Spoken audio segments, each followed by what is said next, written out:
The Color of Beautiful channel, along with Carribean TV, presents Colorism Conversations, the Caribbean Perspective. Stay tuned.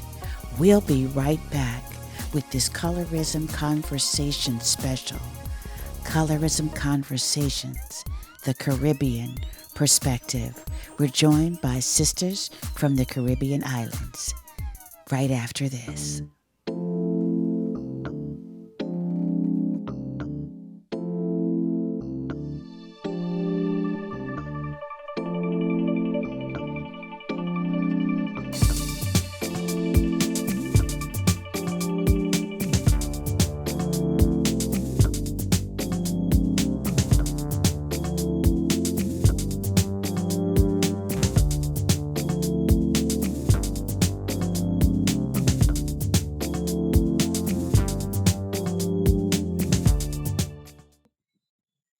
Welcome back to Colorism Conversations. We are so glad to have you back with us, and we have a very special show today. We're talking about colorism from a Caribbean perspective, and we are really excited about this show and the ability to be able to get this perspective from our Caribbean sisters who are living in the Caribbean islands. So we're going to start with my fellow Exposure TV network sister, Italia, and ask you to introduce yourself and to tell us where you're from and how you kind of got this all together for us. Okay, hello, good evening, everybody, or good morning, everybody. I'm here from St. Lucia. I'm also the owner of Caribbean TV, and that's where I met the lovely Dr. Karen Moore. And she always talk about colorism, and I thought, okay, let's just do something from the Caribbean perspective.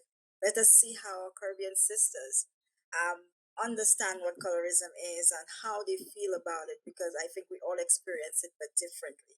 So today we have put this together, and we're thanking Dr. Karen for giving us that opportunity to do this together. So here are our other sisters that will be helping us with this program. Yes, thank you so much. So, Lillian, tell us where you're from. I'm so enthusiastic to speak that I did not check. I'm Lilian Biebers and I'm from Suriname. We speak Dutch in Suriname, and it's really an honor to be in this beautiful program. I'm in my daily profession. I'm a business and a development educator. Yeah. Awesome. Thank you so much. Welcome. How about Stacy? Hello, everybody. I'm Stacey Alvarez. I'm joining you from Barbados. I'm originally from the island of St. Vincent and the Grenadines.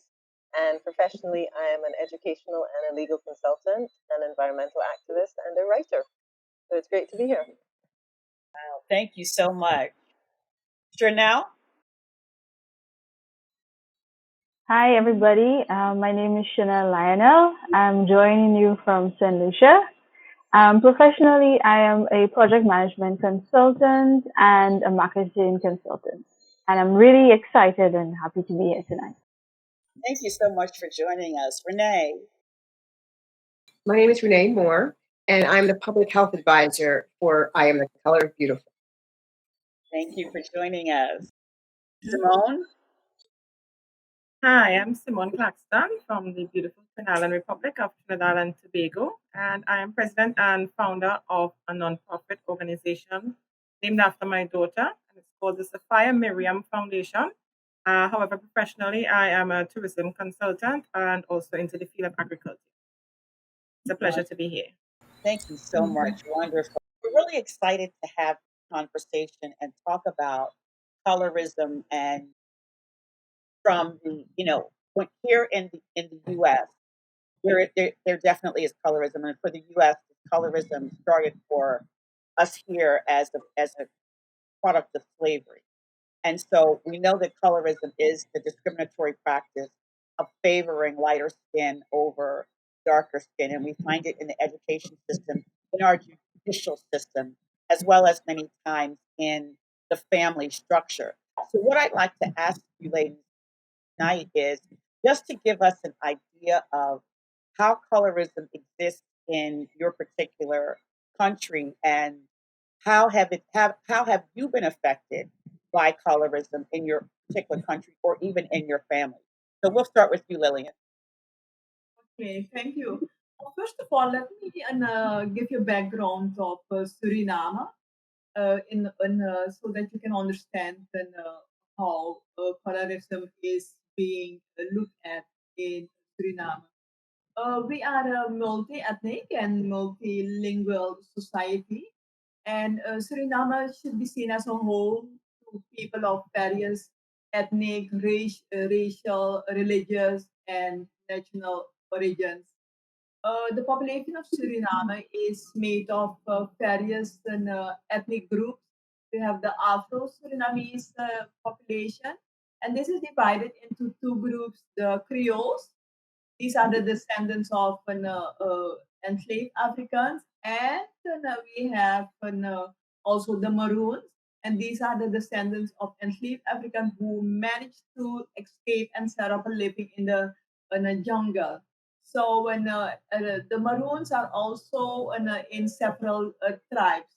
Further, what we have is the Indo-Surinamese population. These are descendants from British India and from Indonesia. Further, we have the original inhabitants, the Indians, we have the Chinese, we have the European Surinamese people, and further Portuguese, Lebanese, the Jews, and several other multiracial Surinamese people. So this is how our population is consistent of. I'm a mixture of the Japanese with the Amerindians and the Creole. So when I thought of the topic, I must be honest, it was not a topic that I how to say it was standing still on you know it. I did not really look at it until I was invited to participate in this program, and then I realized, wait a minute, um no, what is really happening, and it brought me back to indeed some how to say it moments that we indeed have that, let me say it's not really a pressure on women to marry, for instance, guys with a lighter complexion. But in my youth, I'm not that young anymore. But in my youth, we had people who, or let me say, ladies who targeted men with lighter complexion in order for them to have children who you know and, who light with a lighter complexion, or with children with open hair texture. So this is but that is, let me say, faded away because currently it's more that no, with regard to colorism, that because of the multiracial population, uh, uh, people they tend to mix, uh, have mixed relation, mixed marriage in order to how to say it, to have more uh, how to say it, hair. It's more about the hair texture than Oh, instead of the skin. That is it. I Yes, see. more about the hair texture than the skin. Yeah. Okay. Wow. Mm, wow. Okay. Stacy, can you tell Hi us there. where you are and Okay, your well, in Barbados, definitely yes, you do see elements of colorism. I think because there's been a resurgence of, you know, real Black pride and an awareness of the beauty of our Indigenous ancestors, that is being challenged. The way that colorism was deeply entrenched, but of course, in terms of our socio-historical background, we were only colonized by the British. So I found that Barbados has a very, very deeply entrenched kind of plantocracy system amongst the Black population. I will, you know, give as a bit of a caveat. Originally, I'm from St. Vincent and the Grenadines, come from a very multi-ethnic family. We moved to Barbados when I was a little girl. So I kind of saw things as an outsider in ways that I found that a lot of my contemporaries didn't. Um, so, you know, having said all that, yes, I can see that I've had experiences in colorism where people kind of don't expect you sometimes to have certain ambitions that you have because your skin is darker. And, you know, I'm being very honest to say that. I know there's some people that will, you know, contest that, but I think now is the time for honesty. That's the whole point of this program. You know, that's the whole point of it. So I can really relate to what the previous speaker was saying regarding hair texture. There's a way in Barbados that people say that somebody has quote unquote nice skin and nice hair, which we know automatically means that your hair is straighter or your skin is lighter. And then the way that colorism works, um, there's also the expectation that you shouldn't have ambitions to go certain places or do certain things if your skin is darker. And I remember there was a time when the model community, local models, you know, all had a particular skin shade. They all have had particular features. I even remember once there was an open casting call from an advertising agency here, and they specifically said they needed lighter skinned Black people to play the parts of, you know, up and coming millennials and to play, you know, professional types. And they were looking for some darker skinned Black people to play the parts of like waiters, waitresses, and servers. And that was so nakedly colorist that there was quite a backlash on social media, and of course the company apologized. But you can see that it's still simmering beneath the surface. So I think, you know, honestly, anyone who says it doesn't exist, you know, they're really not being honest with what their experiences are. And, you know, that's kind of where we stand right now. We're at in Barbados. Yeah, well, it's all over the Yeah. world, right? Yeah. Now, Chanel. Hi. Okay, so my experience. Okay, so I'm a lighter skinned person, and I'm also mixed. So I have what is called the good hair, quote unquote, and I get it a lot. I get it quite often, and I can remember my first experience with colorism. Um, my grandmother is mixed. She's half Indian, so she's lighter than her other siblings. So my grandmother's sisters are dark, and then my grandmother's sister's daughter, we were playing. All of us were playing, and my mom is mixed and my dad is mixed, so I'm mixed too. And then my little cousin was telling my other cousin, "Do you like Chanel more than me because she has nice hair?" So my experience has not always been a pleasant one. Personally, sometimes I don't think that I can speak on Black issues. I'm told that neither side wants me. I'm not Black or I'm not Indian, or I often get the look like a white woman comment. Um, so I know there's this thing that amongst us Black people that figure once you have a lighter skin or you have a certain type of hair, life is easy for you. But in my experience, it almost makes us, well, personally makes me want to be a little small when I am in Black spaces, because people automatically assume that I have this privilege that they don't have, and they would constantly make comments about my complexion or my hair or stuff like that. So, yeah, that has been my experience, and I hope that we have reached a space where we realize that it has to start with us. If you want to Mhm. make a change, you have to start within yourself, and then you have to start within your community, because I think we do that to ourselves a lot, and this is something that we were taught on the plantation, and where we are in 2021.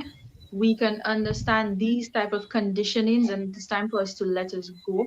I don't see any difference between me and my darker skinned cousin. And it's so prevalent that my son, who goes to a school with multiracial people, and he came home and he told me, Mommy, I'm not black. And I said, Of course you're black. He said, No, this other little girl is black. This person is white, and I'm not black. I said, But you are black. Your shade is different from her because the other little girl was darker, but you are black. And I'm like, you send your kids to school, and because of what parents teach their children, your children learn these things, and that is how it continues. So I'm really hoping with conversation like these that we can stop perpetuating this colorism thing amongst ourselves, because when we stand together as one black people, then the other races cannot come and divide us, but we need to stop dividing ourselves. So thank you.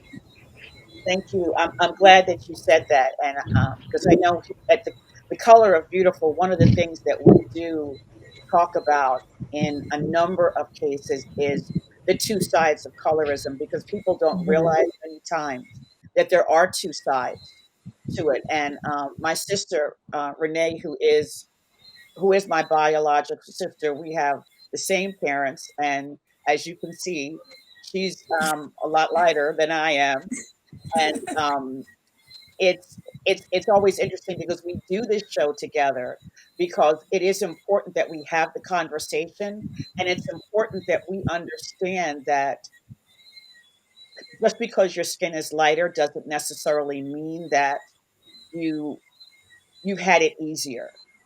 Some people have, but it doesn't necessarily, we can't automatically assume that someone has had it easier because their skin is lighter or because their hair is straight, that there still is hurt and trauma that comes from colorism on both sides of it. Renee, do you want to say something? I don't know if you want to. Well, no, I was just going to say that, I completely identify with you. Sometimes I feel like I'm not black enough, um, but I have a piece that I did called "Too Dark to Be White, Too Light to Be Black." So it's kind of like sometimes you feel like you said, like you don't fit in. Um, and I do get the comments. The one that really just makes me want to scream is, well, at least you would have been a house slave. Like there's some kind of privilege to being a slave. There's no privilege in any form of slavery. And I get the good hair comments and things like that. So it is very, very frustrating and very, very hurtful sometimes that, people feel like I don't know what it's like to be black. Because at the end of the day, when white people look at me, they see black. Simone, thank you. Simone. And thank you for now, Simone. Hi. Well, it's a topic that really hits home for me, as Dr. Morris said. Within your family, that context kind of brought back some memories there. But just want to go from the angle, firstly, of Suriname colleague. Trinidad is similar, very multi-racial. We have the African background, the Indian background. We have Chinese. We have some white community, which is like basically from Syria originally, and Lebanon area. So there's a lot of mixture in between the Africans and the Indians. We have a lot of what we call Douglas, mixed persons, and that's where you get the nice hair kind of combination and comments coming in, from that mixture. So you find a lot of persons probably try to, as my colleague in Suriname was saying, you probably try to, if you're a Negro or African background, try to marry someone into the, Indians, their children will have, that kind of loose, wavy hair kind of thing. The color of your skin and the hair, they really go hand in hand with the colorism, because it's not only the shade of your skin, but also the type of hair that you have. That comment, is made a lot of times, within families and societies.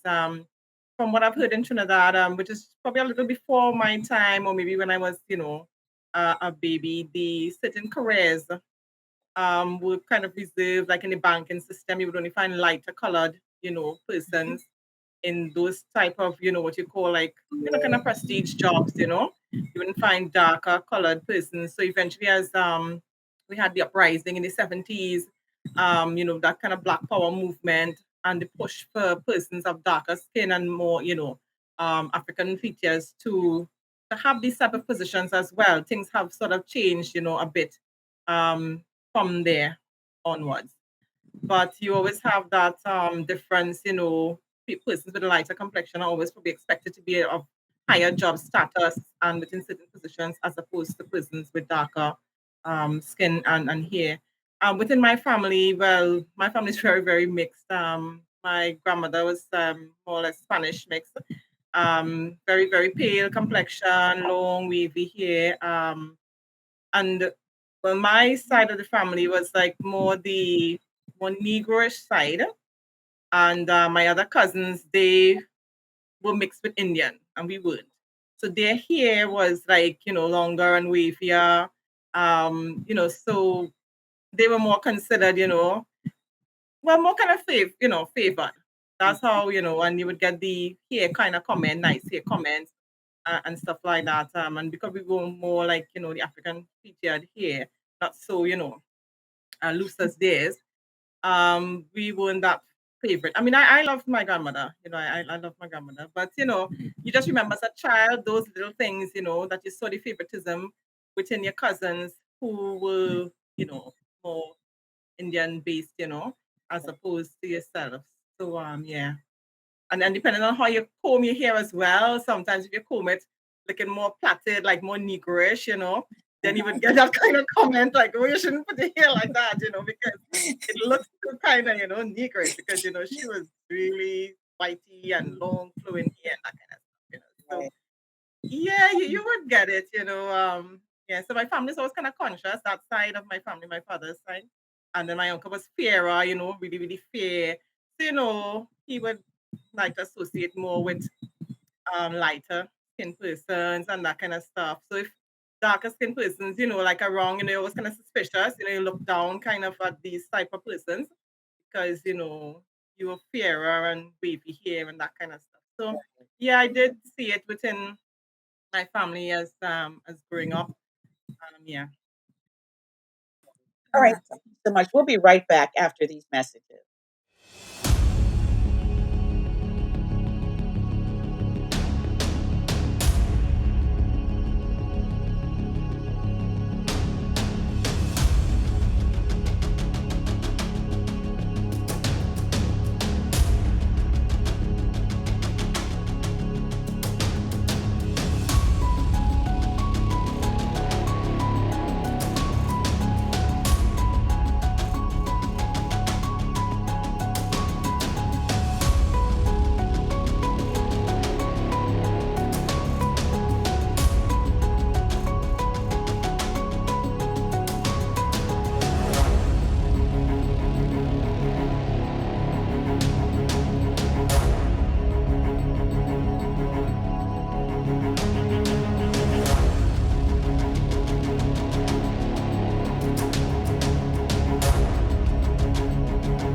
welcome back. We are here with Colorism Conversations, and we are here with our Caribbean sisters talking about colorism from the Caribbean perspective. Renata. Good night, everyone. Can everybody hear me? Yes. Yes, we can. Yes, we can. Okay, great. I'm from Guyana, and colorism for me is something that I had to, as an adolescent and coming into a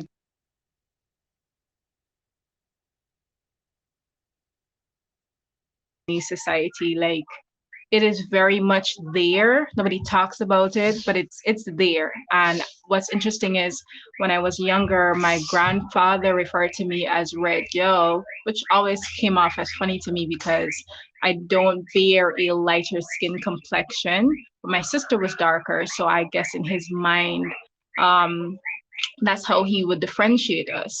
And I think each country, especially countries colonized by the British and the French, just like Guyana was, we share the same history in the sense of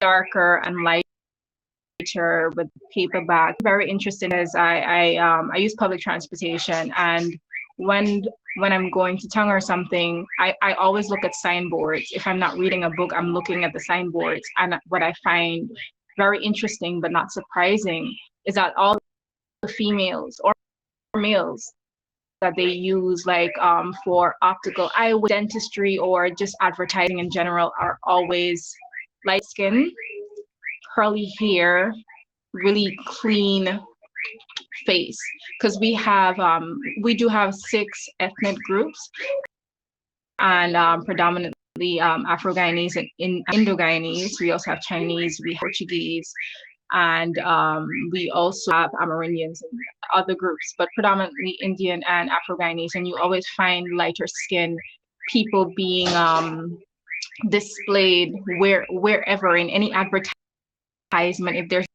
a TV show and there are judges, there's always a light panel. And I'm always confused because there are Black women of darker complexion that have the same talent or also have the same capacity, but they are never displayed. And it's not like you have to look for these women. They're there. It's just a personal choice for those advertisers. Somehow that looks better. And that thought process is just, it makes me sad. Even like one of the guest speakers was saying, with in terms of school, how do children navigate between I look like this but I'm not this, or you look like that so you're not. It's such a confusing thing to bear as a child. And when you're an adult, like I see it, because when I'm out of these braids, I have my natural hair, and the reactions are always different for some reason. Even when I go to certain places, and I have light skinned friends and are aware of their privilege, even though they sometimes don't know where to stand on the spectrum. They are aware that if they go to somewhere, a man might open the door for them compared to a darker skinned woman. They're aware that somebody might tell them keep the change, or just be overly nice to them because of the way. And when I was first asked to come on the panel, I said I'm passionate about this particular topic, but I'm not sure if I'm the right person to occupy this space, because even though I'm a Black woman, my complexion somehow leaves me in the middle. So compared to my darker skinned friends or more so sister, I don't get the same treatment. It's a lot of derogatory terms. And over here, like other places, bleaching is a thing. Black women are bleaching their skins because they're uncomfortable with their looks. And at point in time, I was really upset, like it angered skin, because I was looking at it from a health benefit.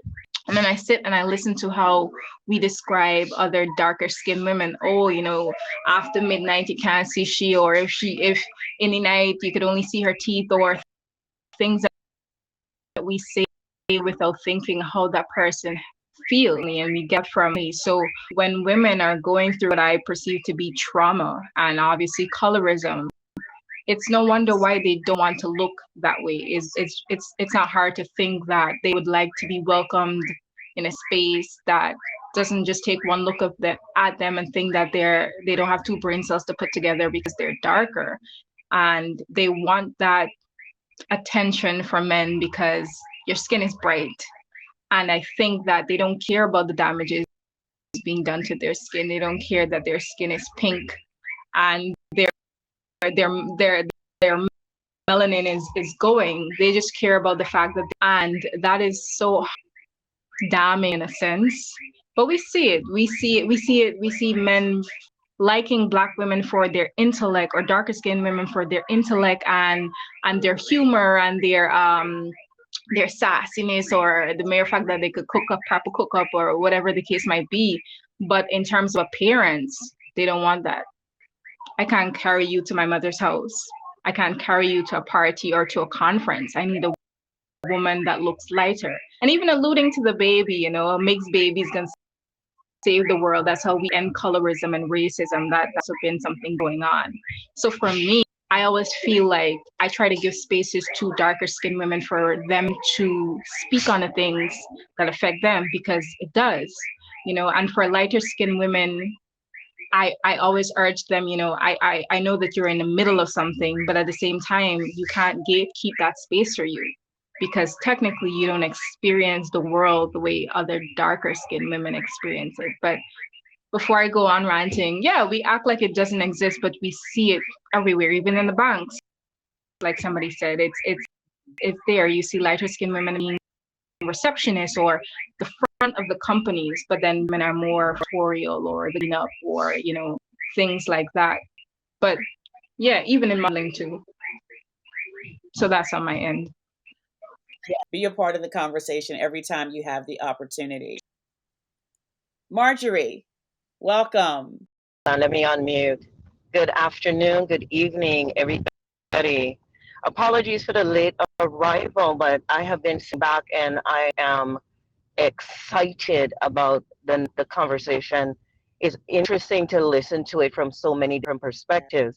What I am very sad about is that it's the same conversation regardless of the context.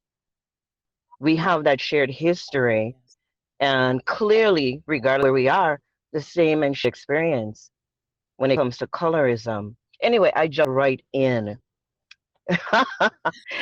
Thank you for having me. I know I just jumped in. I was so excited. I'm sitting. I'm eating this up. I'm eating it up, ladies. Thank you, and especially for being authentic, for not pulling punches, for not prettying it up, because it's messy, and we need to straighten out our mess, and we need to know what the mess is so that we can get to work. Anyway, I'm sorry. No, please. Hi.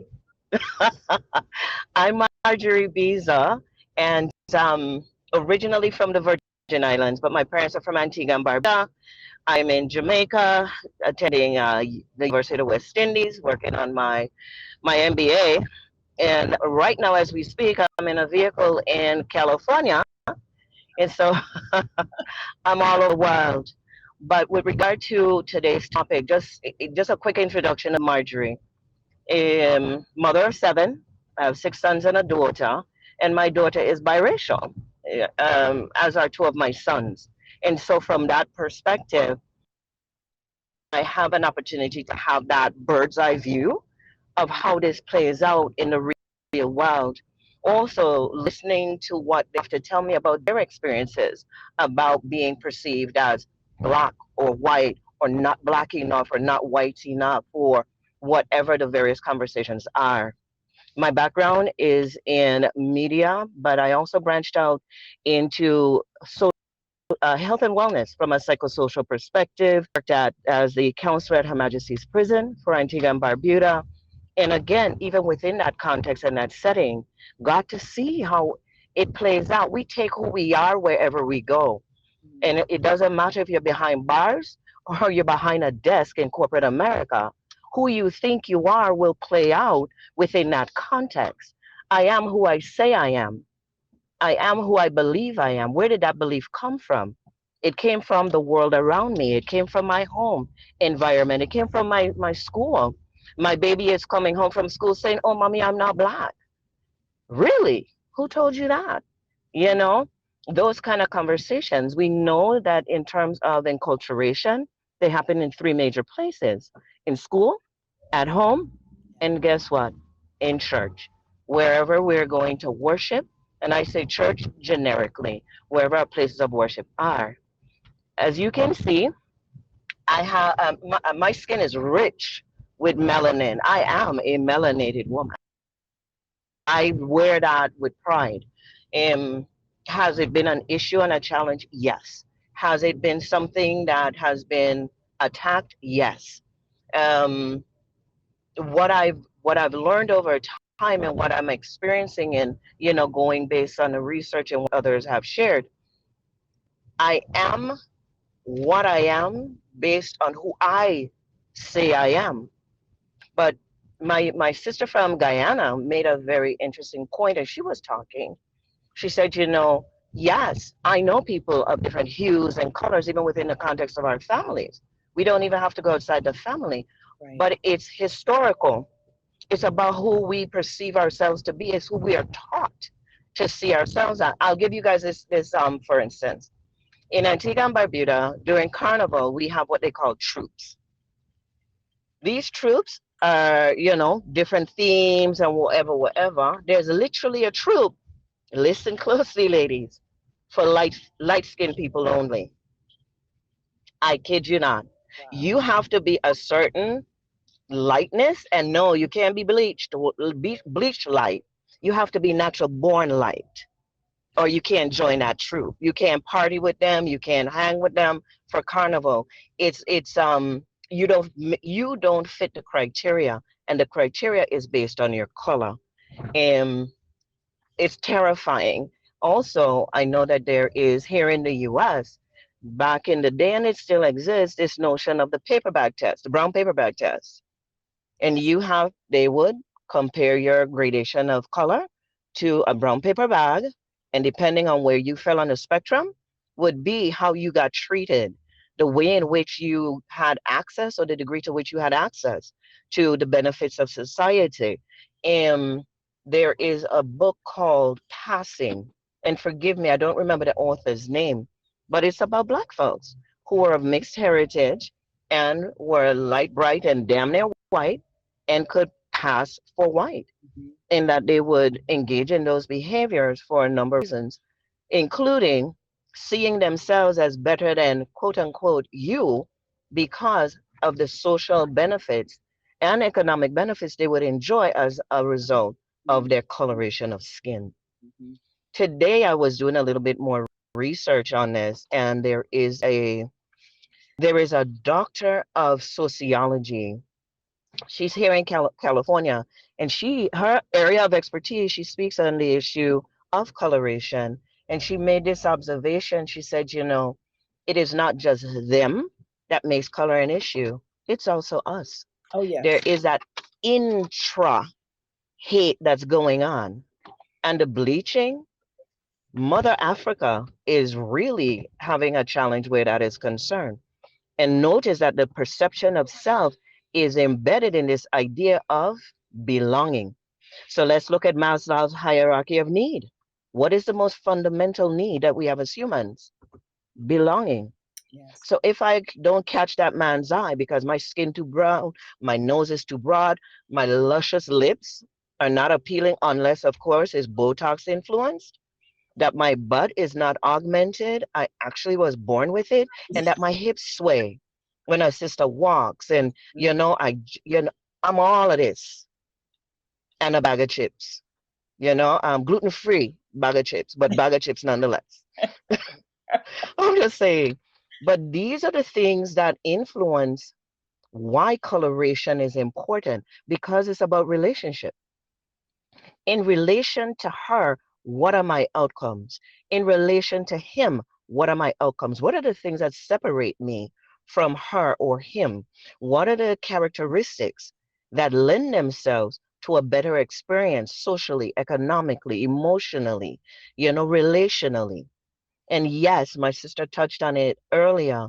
If you look at TV, you do not see anymore a darker skinned, a darker hued female. She literally doesn't exist. If you see a black man, and he normally will be darker, the woman on his arm will be again light, bright, and damn near white. Oh, she might be white. There is that, interrelational perspective that we have to focus on. So the question now becomes, and what do we do? How do we reverse this trend and inculcate this sense of the value of hueism? I just made that up, by the way. Hueism, that we are supposed to be all various and varieties of hues and textures of hair. Right. My hair is good. I got good hair. What is the function of my hair? It is to protect my scalp, my head, because we lose a lot of the body heat through our head. Also, why is my hair so nice and wonderfully curly? Because there's sulfur in my hair. Why?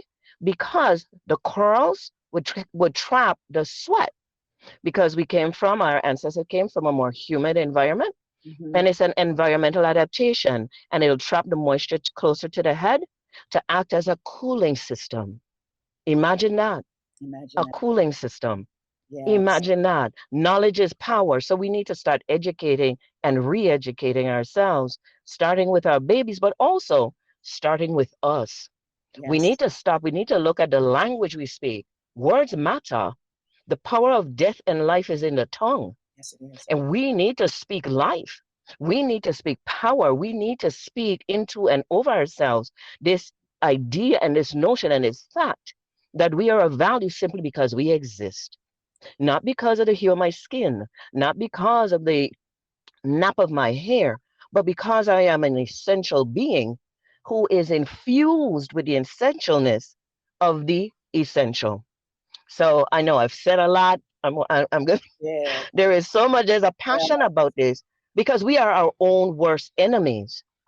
When our men are not giving a second thought to that darker skin system, but if you bleach yourself out, and the other thing is you need to get tatted, right? You need to tat. That's the other thing that we feel we need to do to fit in. Then he also is sending that wrong message. But where did he get the message from? Right. And how do we change the narrative? Yes, yes, yes. All Thank right. you so much.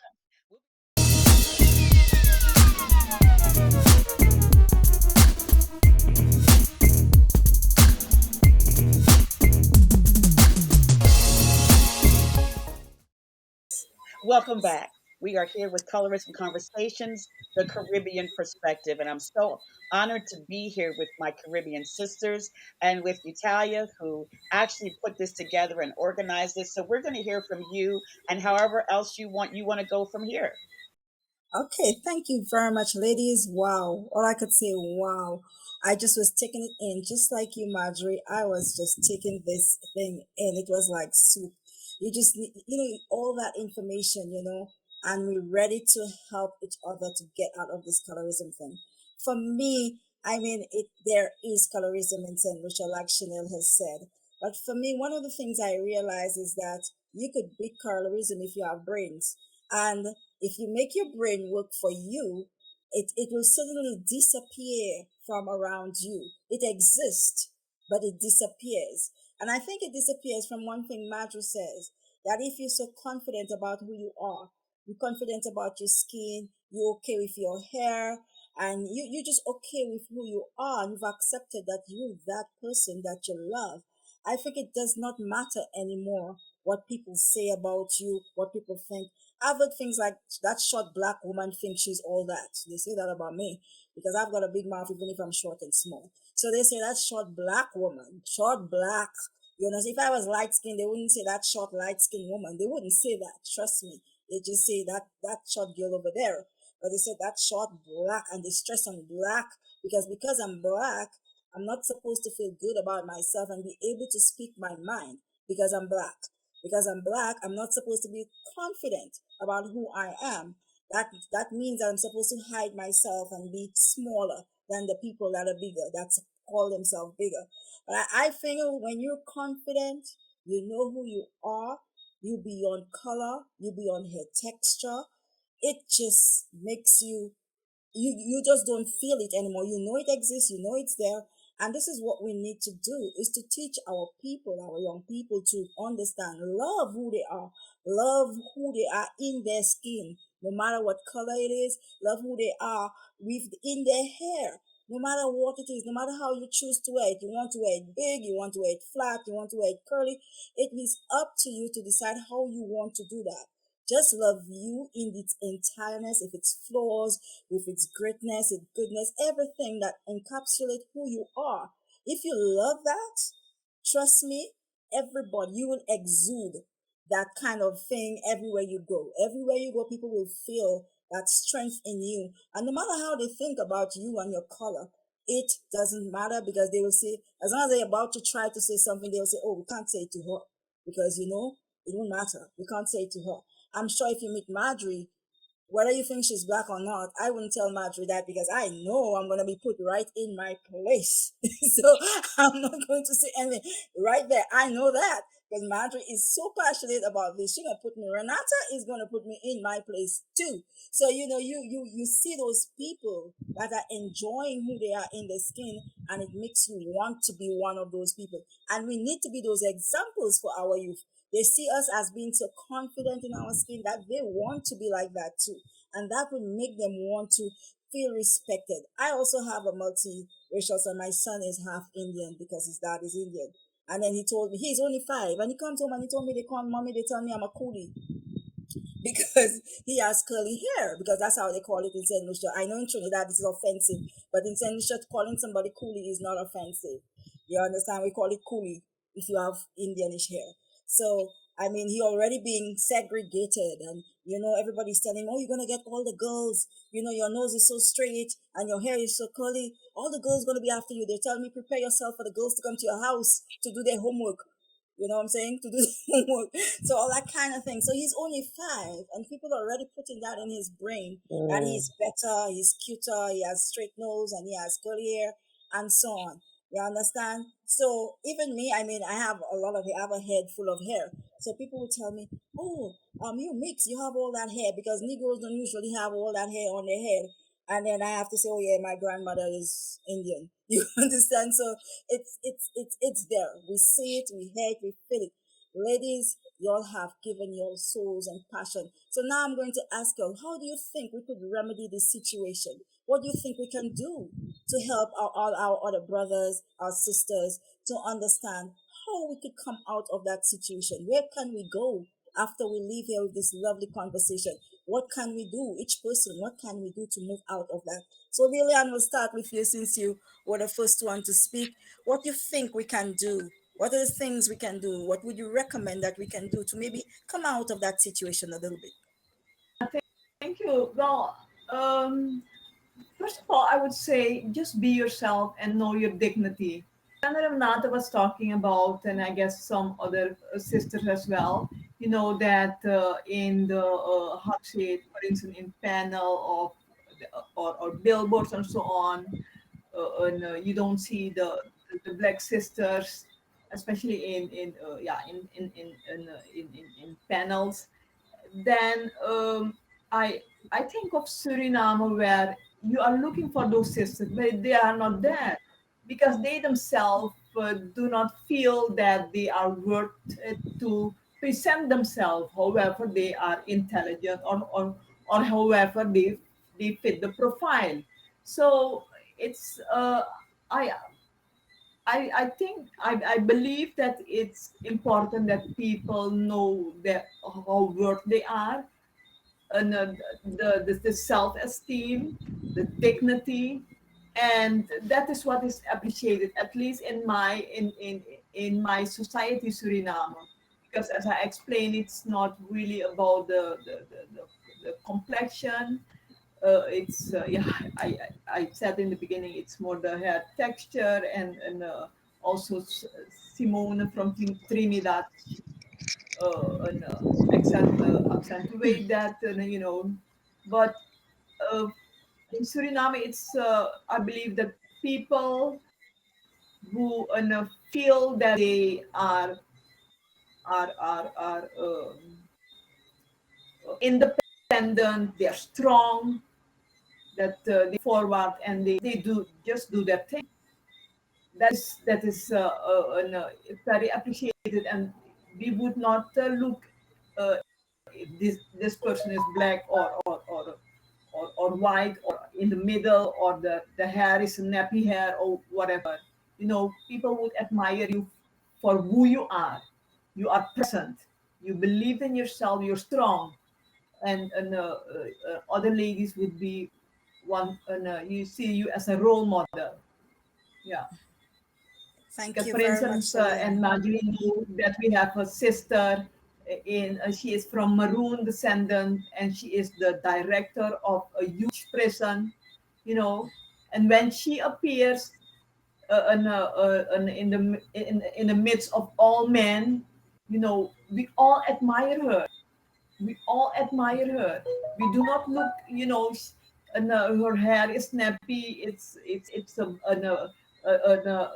she is dark skin or whatever. We all admire her for who she is in the middle of a melt where everyone obey, everyone bow, and so on. She is there. She is present, and that is important. So that is my message.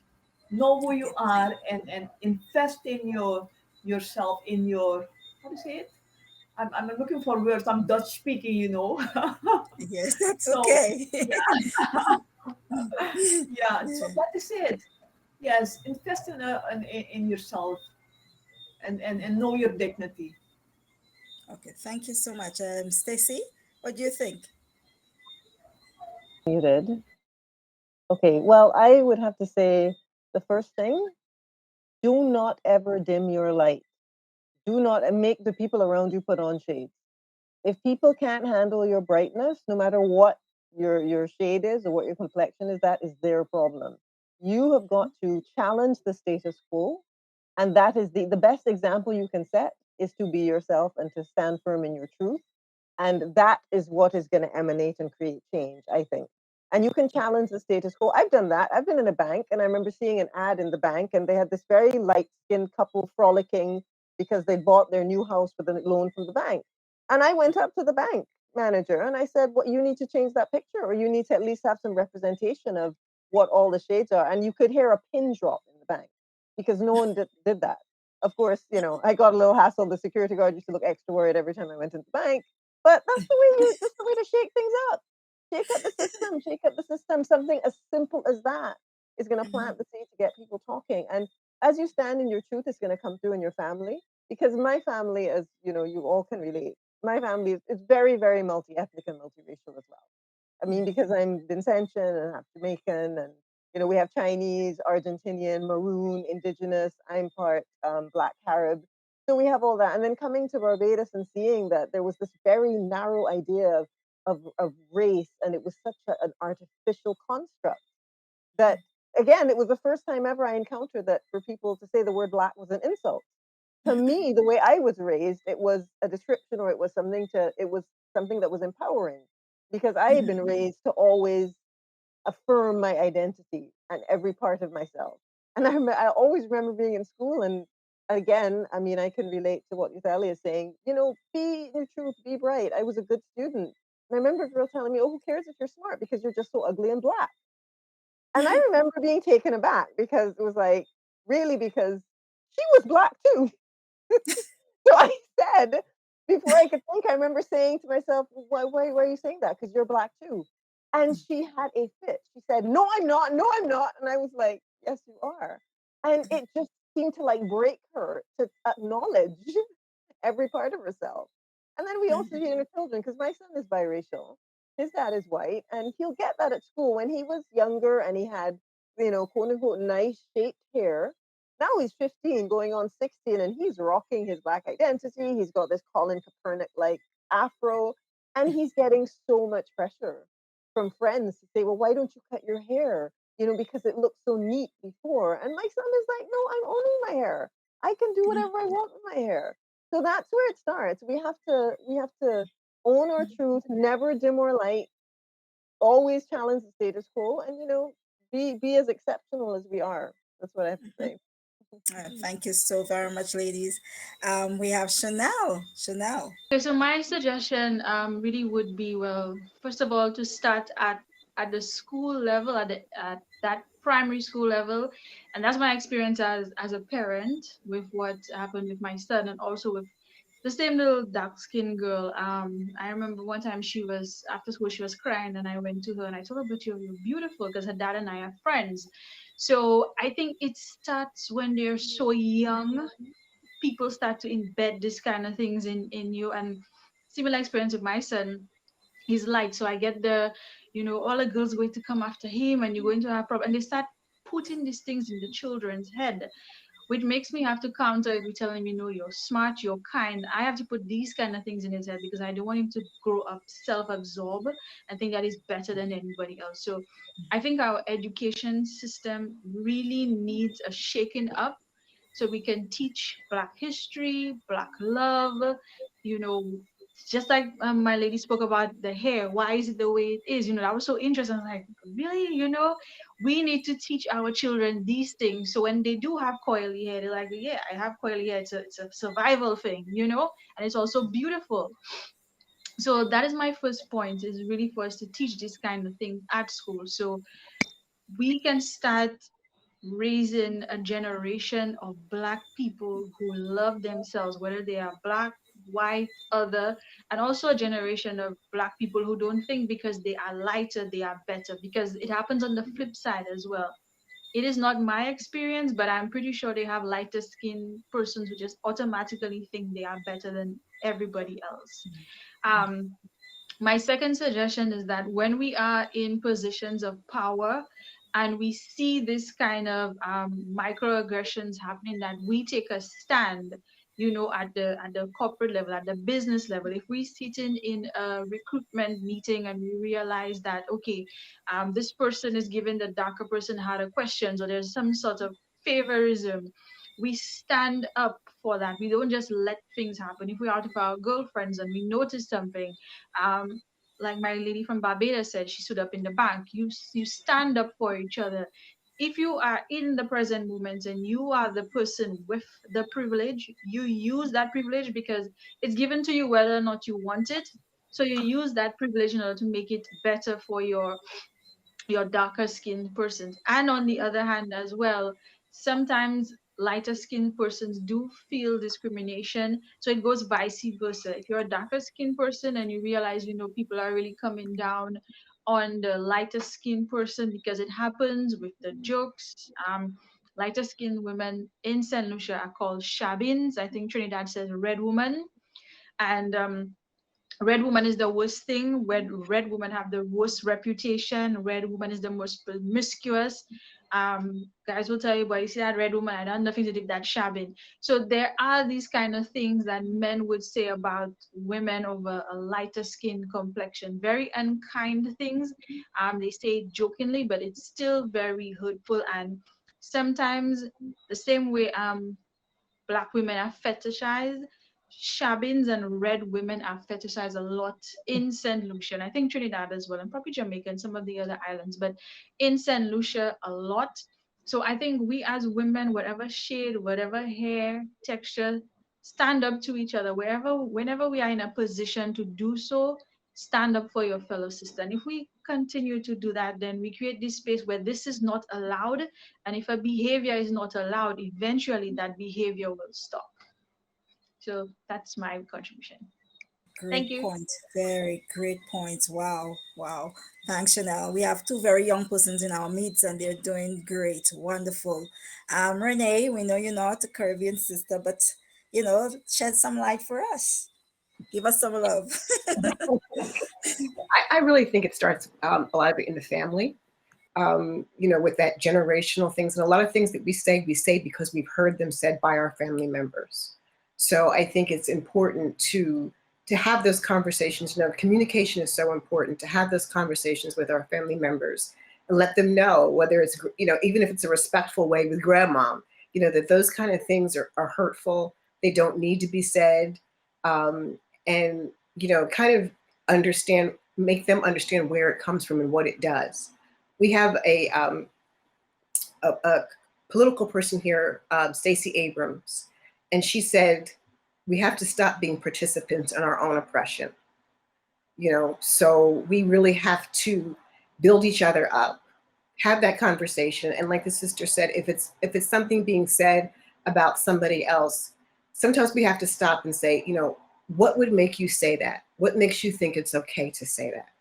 Where is that coming from? And let them and help them work through why that's inappropriate or why that's hurtful. Because a lot of times people just say what they've been told all their lives, what they've heard all their lives, and they really need to understand the hurt and the trauma that it causes.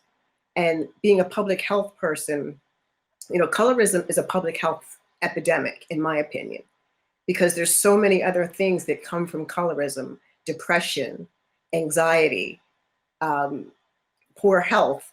When you're talking about people being, feel like they have to lighten their skin. So we really have to start, I think, in the family and then go to the schools and work your way through and always speak on it.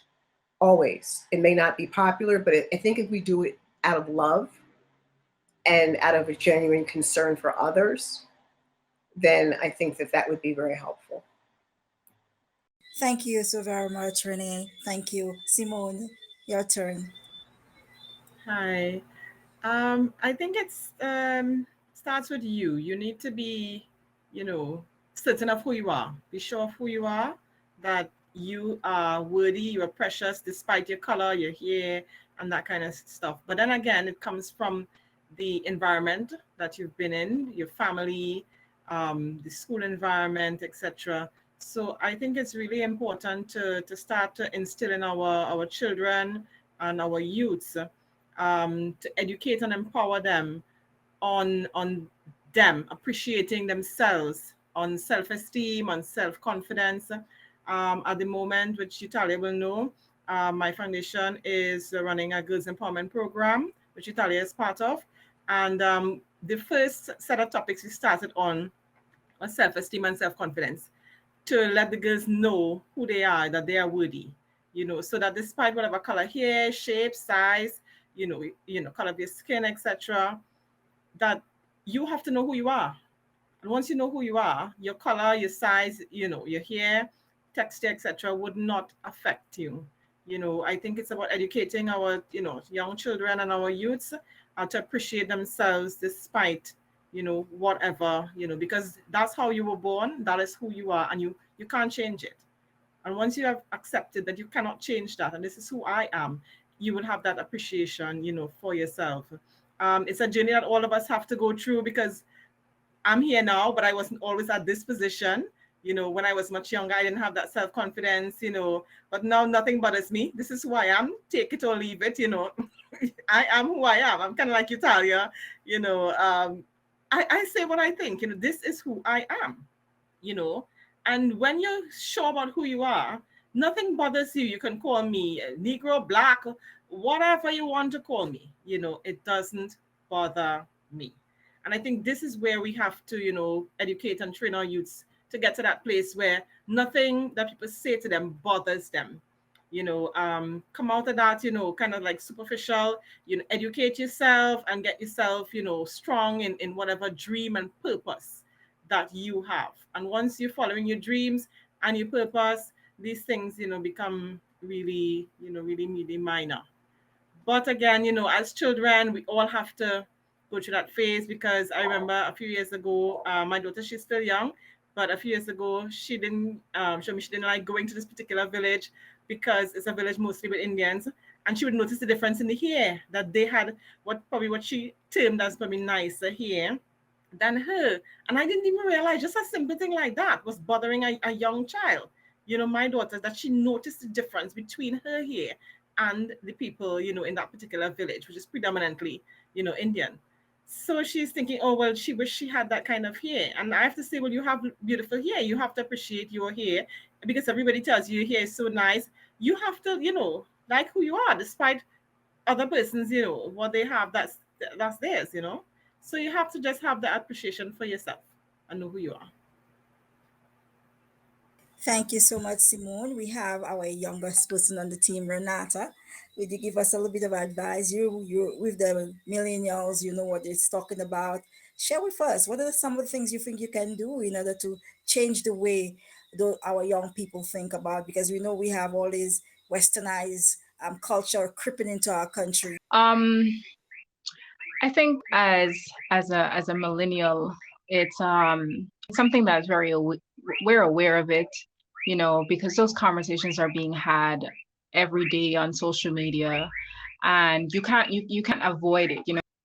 We know what's going on. As I would say, I'd like to take into accumulation everything everybody has said previously, because I believe that for us to break this thing, which I feel is very structurally ingrained, is to invest in being self-aware. And then also, when you become self-aware, then education follows, because once you know who you are, then you can educate the younger generation, your children, your cousins, other people, whereby they might not know better. And I feel like in unlearning a lot of things, which also comes with awareness and knowing that this is who I am, like the previous speaker said, this is who I am. I can't change this. I didn't choose to be this way. And one of the things that I'm very, very outspoken about and proud is that I'm a Black woman. If you can't see it by now, I will constantly tell you that. I'm also feminist, not the Suzanne B type of feminist, like the Sojourner Truth type of feminist. Like, I say these things because that is what I know to be true of myself. So when you're coming to me, you know that there are certain things I'm not going to take lightly. These aren't just like colorism, racism, um, transphobia, things I am very passionate about. So I speak on them with regards to how we deal with that. Like I said, self-awareness is very important. You know who you are. You unlearn these things. Like I said, if you are 18, 19 in this generation and you're still making mockery off of dark men, I have no sympathy for you in a sense, because this is not something that should be carried on. This is something you should already have unlearned, and that's where the onus becomes, that's where the onus is on us as adults to be teaching children. And it kind of creeps me out how a lot of adults go, oh, he's a red man, so he can get all the girls. And it bothers me because, this child who barely knows what's happening around them, you're already predicting that they're going to be a womanizer because of their complexion. And I feel like that is such a dangerous thought to have, on children. Or when adults start picking children at the age of 3 and 4 because of their hair texture and going, they're gonna make great babies. Like, it bothers me, because I feel like the extent to which we see each other, it's so toxic in a sense, because we feel like we need to be superior. Dark skinned people aren't superior, so we need to balance ourselves out by getting with somebody who's Indian, so our children's hair could be nice. You know what I mean? And I have a friend who we always have this conversation, and she despises when people say, oh, you have nice hair, because in her mind, nice hair is healthy hair. It's not straight, it's not curly, it's your hair being healthy, it's your hair, not being damaged. Like, that's what she deems as nice hair, but other people see it as, the 3C and stuff like that. And I think it was very interesting to know, the purpose of her hair and why it is there. And not a lot of people are aware of that, obviously, because they have chosen not to educate themselves about that. And also challenging the status quo. I wish I went into that pharmacy today to ask them, why is it that there's a light-skinned curly hair woman wearing glasses? Don't you know that other darker skinned women, also wear glasses? Where are they, on that? And I feel like another thing that we need to be very firm about is representation. There's a lot of places I don't shop from. There's a lot of people I don't support, because I just don't feel that they support women who look like me and darker than me. I don't see it in their products. I don't see it in their advertisement. And I go, well, I don't think you deserve my money, because I feel like that is very important. That is something that I can do personally, because I find I think, like I said, we are so far ahead for us to still be behaving that way. And I always dismiss it. I always ups people, as we say in Creoles, when they start talking about that, if it's jokingly, because I find that depression is heavily connected to a lot, like your anxiety and your appearance, especially for young women. So when you go there and you see that men like you because of your featureism. You know, you have a big behind or nice breast, but you're dark. So they don't necessarily want to court you as a Black woman. They want with you because they're sexualizing you and you look good, but in appearance wise, they don't necessarily want to with you or chill with you. And especially, and not especially, but Black men also, they have that thought process. I have moved up a level if I have an Indian or a light skinned girl or an Amerindian. All these people tend to be lighter in complexion. You know, that's a level for them. So I can't be Black already. And I've heard this. I can't be Black, you know, going there with a Black woman. How many children can look? And mentality that needs to be, I want to say destroyed, but I'd be putting my my hand out because maybe that might not happen. But we need to, at every turn that we see it, we need to let people know that yeah, that type of thinking is toxic, especially for the children that you'll have. So yeah, I think it starts with ourselves and also within our families, and then we also need to implement those things in school where we have those conversations, you know, and also as we go along, like we have to be very cognizant. You know, you don't just sit down in a bus and hear people disrespect Black women, or oh, you know, she's skin look dirty. And a lot of times we associate poverty or a lack of intelligence with darker complexion, you know, and light skinned people are always nicer, they're smarter, or you know, they're more approachable. And I've met a lot of them, and that's not the case. And just to wrap everything up, I also agree with the fact that light skinned people go through a lot. You know, you're never this or that one. You're to this or you're to that. And like red being called a red woman again is a stain to have. Even there's a song, as everybody knows. And I wanna, you know, red girl in my life, you know, there's a stain because they associate your redness with it. You come, you take my money, you cheat on me, stuff like that. So they don't necessarily have it good either here. So it's all about where, and also being able to change that thought process within yourself. And then when you go out into the world, don't blame red women for taking away our Black men, quote unquote. You know, that's not a choice that they have. But we also want to hold people accountable for understanding that you know, you might have some privileges that you're not aware of, but you need to educate yourself on that. Also sharing certain spaces, also being kind to each other, also supporting and defending each other in certain situations, not to bring me down because I'm lighter skin or to bring me down because I'm darker skin. Like as women and as people of those color, you have to work together because that's the only way for me, I think, that it'll work. So we have to be cognizant of each other's experiences. And I like groups like this where we get to share those conversations and experiences. So, you know, oh, that also happens. So for as a millennial, I think that that's something. I don't think it's safe to continue saying that mixed babies are going to end racism or colorism. It's such a dangerous thought process to have. I think we need to be aware. We need to be responsible for our thoughts and the way we speak things into existence. Like we need to be active in doing that. And again, hold ourselves responsible. Like if I go around going, oh yeah, she's light skin, you know, that's not something you always want to throw around there because like I said, you don't know that person's experience. But again, yeah, holding businesses accountable and all those structural things and supporting them, knowing that they don't necessarily support dark skinned women in their advertisements. So we have to be quick with it. You know, you can't just sit back and expect it to disappear if you don't physically do something or verbally do something. So yeah. Thank you so very much. It was a pleasure listening to you. I'm telling you, young and full of richness. I mean, you speak like you've had so much experience, even beyond your years. And I really appreciate that you're able to hold your own between all of us here. I mean, excellent, very excellent. Marjorie, I know you can sum it all up for us. You could put it all together. You do that. Okay, see, and that's what happened when you don't know nothing about technology, but you're a nice and darker hued Black woman. Technology is not my friend, but everybody touched on key concepts that lend themselves to the issue of colorism and how do we combat it. Will it ever completely go away? No. That you know, that's not an achievable goal. So we need to set achievable goals. Yes, we begin with self and we begin at home. But what is it that we're doing? Representing, you know, Ladies, let me show you guys. Okay, you see it? You see how it is snapped back?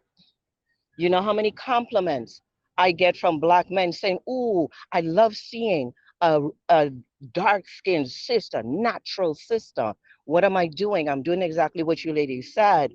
I'm representing. I'm standing up, I'm putting my shoulders back and my chest out. I'm working with confidence and I'm giving attitude because I have a level of gratitude for who I am. I was fearfully and wonderfully made. In which world do I consider myself flawed or imperfect? But that's Marjorie. Where did Marjorie learn that? Marjorie learned that at home. Marjorie learned that in her places of worship. Marjorie learned that from TV.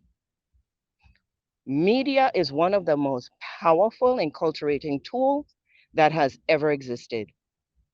Human beings consume information first and foremost visually. Okay? That's why he says protect your eyes, protect your ears. What we see influences who we become. So when we look at TV and we're seeing all these ads and there's nobody that looks like me. Last night, I was on Netflix watching Def Jam 25th anniversary thing. And as you look around the audience, as they pan the audience, and I'm not exaggerating, every black man in there had a white woman or a woman so pale in complexion and, the texture of hair that I was like, whoa, I was thinking about today and I wanted to make sure I remember to share that. So even within the context of who do you see? Who are the role models? Who are the people with influence? Who are the people with prestige? Who are the people enjoying a quality of life that you're not? And do they look like me? Yes or no? That's part of the work that we need to do in changing and reframing the conversation and the narrative. Because what we see, we believe. Seeing is believing, as they say, which is actually not true. Seeing is believing what you see, but what you see may not be actually what it is. I hope I made sense right just now. At the end of the day, we can do three things, and everybody has touched on it, and it's doable right now. You see that darker hued sister? Ooh, girl, look at that skin. Compliment her. Bring her esteem up. Satisfy her soul because everybody else is telling her there's something wrong with what she looks like, and as a consequence, who she is. We pursue all of this coloration and lightening and brightening of skin and straightening of hair, and I've never had a weave in my life, ever, and I never will. I put extensions in because I don't want to comb my hair. Just saying, it's practical, but it has no representation in my sense of self. So when we talk about what do I do at home, I start speaking in terms that say, I love me. This works. I'm all of that and more. It is not a value system. Let me put it to you this way. Let me give you this quick example. As a place to begin understanding how the psychology of a person is shaped, and as a consequence, who they see themselves to be. I was 11 years old. I'm in sixth grade. I'm in the Virgin Islands, and this girl comes to school. New person. We link up. We're friends. We're girls. But God, there's something about her. I can't tell you what, but there's something different. And I'm like, Virginia. I can tell you her name. Virginia. What is that? She said, okay, Marjorie, where I come from, people that look like you, they say you're black. And people that look like me, they say you're white. I'm like, what? I'm a crayon color? The only frame of reference I had was crayons. I had never heard that in my life. I'm in the sixth grade, getting ready to go to junior high school. I'm 11. Never heard that in my life. What it took for me to understand what she was telling me, we stood in front of a mirror. She said, okay, come, come, come. Stand in front of the mirror with me. She said, now look at you. She said, you're black, where I come from. She said, now look at me. They'll call me white. I'm like, of course I saw the different shade of her skin and texture of her hair, but it meant nothing. It is a value that you apply to the thing that makes it good or bad. that makes it sexy or not, that makes it valuable or not. And our men, our families, our communities, and our media is sending us a message that said, dark skinned woman, you are being not only eliminated, your value is not, your value is decreased. And actually, as soon as we can, we're going to move you completely out of the conversation. So you talk to your children, reinforcing the idea, yes, Black is beautiful, regardless of the hue. So remember, we're not just all dark skinned. We are beautiful no matter where we are in the spectrum of shade, right? Also in the educational environment. Here in California, I don't know for um, our island components, we have the ability to affect curriculum. There are different committees that will make decisions, help the state to make decisions about things like curriculum, curriculum design, also even your textbook. There's a whole committee that sits at the Department of Education level, and they're the ones that are the advisory body to the Department of Education for the state of California to help them decide what are the textbooks going to look like. So we need to get into those decision-making positions or those positions of influence so that we can start having an effect on policy. Then media, whether it's for entertainment or for information, we also, again, advertisers are going to advertise around different shows based on, guess what, consumption. So we need to, and I love what the young lady from Guyana said. She said, like, I ain't spending my dollar with you. Because guess what? You don't represent what I feel is the best perspective with regard to any variety of areas that you feel are important to her, which includes color, which include gender identity, and whatever else. The other piece that you can do is talk to your clergy, talk to your persons of faith and have them start making that something that's a conversation, whether it's in their youth meetings, whether it's where the congregation as a whole is present. That needs to become a conversation and a set of values that not only they talk about, but that they live. The bright light and damn near white approach is fundamentally an issue of comfort and, if you will, social experience, social and cultural. The lighter you are, the brighter your eyes, the straighter your hair. Generally, you're higher on the socioeconomic spectrum. What does that mean? Your quality of life is better. We are not only just risk averse, we do not like to be uncomfortable as human beings. And so, if me lightening my skin, doing whatever with my hair, showing up at certain places, having access to certain places and certain people means that my quality of life goes on and I don't have to struggle or feel any kind of discomfort. Guess what? I'm game. Not understanding the value of who she is as an essential woman, as original woman, as mitochondrial Eve. She needs to know her worth. So going back to education, we need to make sure, unlike Texas, which just rewrote their history books to say that slavery didn't happen, that we are at the table helping to make decisions about things like that, where education is concerned, because it will level the playing field. Thank you, Marjorie. This was so good, a nice sum up. Dr. Moore, I'll turn over to you because I know we are over our our limit. So I'll turn over to you now. But every lady was so rich. I mean, they give so many good examples of what we should do. And I think if we could also sum that into one book, we could actually create a book from what all of us said here today. So I'm Yes. saying thank you, ladies. Thank you for being here. Over to you, Dr. Moore. Thank you Over. so much. I want to thank each and every one of you for being here tonight, for your honesty and for your transparency and for being just authentically beautifully you. We really do. I really so appreciate you being here on Colorism Conversations tonight. And I really hope that when people see this show, that they will take to heart the everything that has been said and all of the suggestions that have been made. We really are looking for our audience to put some of this into practice and really understand the perspectives and understand what we can do to continue to shed light on colorism and continue to begin to eradicate it in our communities. And it starts with us, and it is very much what the color of beautiful, I am the color of beautiful, is certainly about. So we thank each and every one of you for being here this evening. What I would like to do is very briefly give you an opportunity to let people know how they can reach you, how they can connect with you.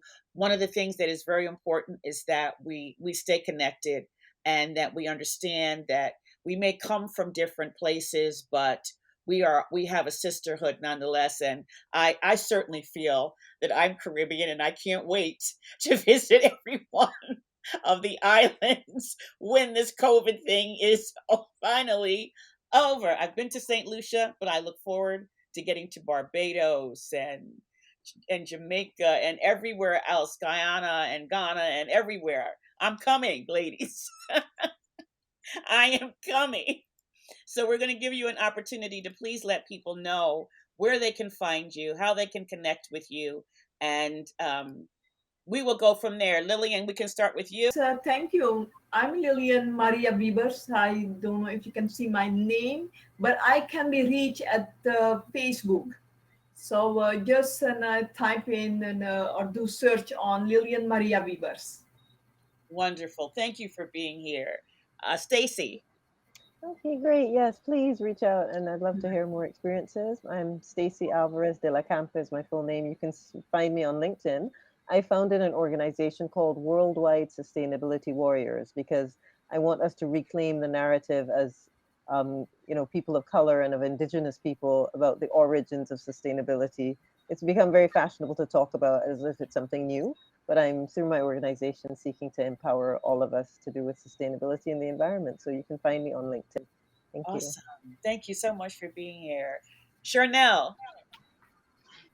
Okay, you can find me on Facebook, LinkedIn, or IG. It's Chanel Lionel, just my name. Chanel. Thank If you. I said it wrong, Chanel. Chanel Lionel. Chanel. Okay. Thank you. Chanel. Chanel. Okay, I Yes. was saying it right. Okay. I don't like to get names wrong, Chanel. Thank you so much for being here. You're welcome. Thank you. Simone. Hi, I can be found at on Instagram. It's Sophia _ Miriam _ Foundation. So Sophia Miriam Foundation _ between each of the words, and also on my website, foundation's website, Sophia Miriam Foundation.org, and also via email, Sophia M Foundation TT @gmail.com.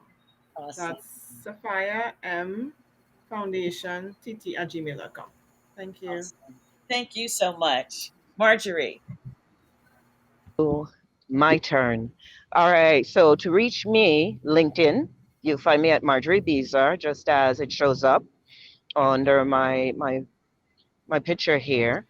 Also, you can reach out to me by email at leadcenterforpajs@gmail.com. That's another way you can get me, or you can get me on Facebook. That's a little bit different. It is As a Man Thinketh. So it's As a Man, and then separate word, think it. So that's going to be another place you can get a hold of me. Look forward to hearing from you. Awesome. Awesome. And Renata. Okay, so I don't have any social medias. I just have my WhatsApp. I think I'm on LinkedIn, but my email is Renata Burnett @yahoo.com. So if there's other spaces or any other links like this, that's my email. I don't have any social media. I know as a millennial, it's a requirement or some type of identity, but it was draining me, and I realized I was these Just had to Instagram cut it I out. was doing too much. Just had to cut it out. Yeah, so I just decided. So I Respect. I try to read books a month, and that's just Good for you. Respect, I'm bro. alive. Respect. I'm alive. You're thriving. You're not just alive. You're thriving. Thank Good you. for You're not you. just alive, you're thriving. Good for you. Thank you. Renee, did you want to say something? No, I'm not a social media person anyway either. So all my social media is Color Beautiful.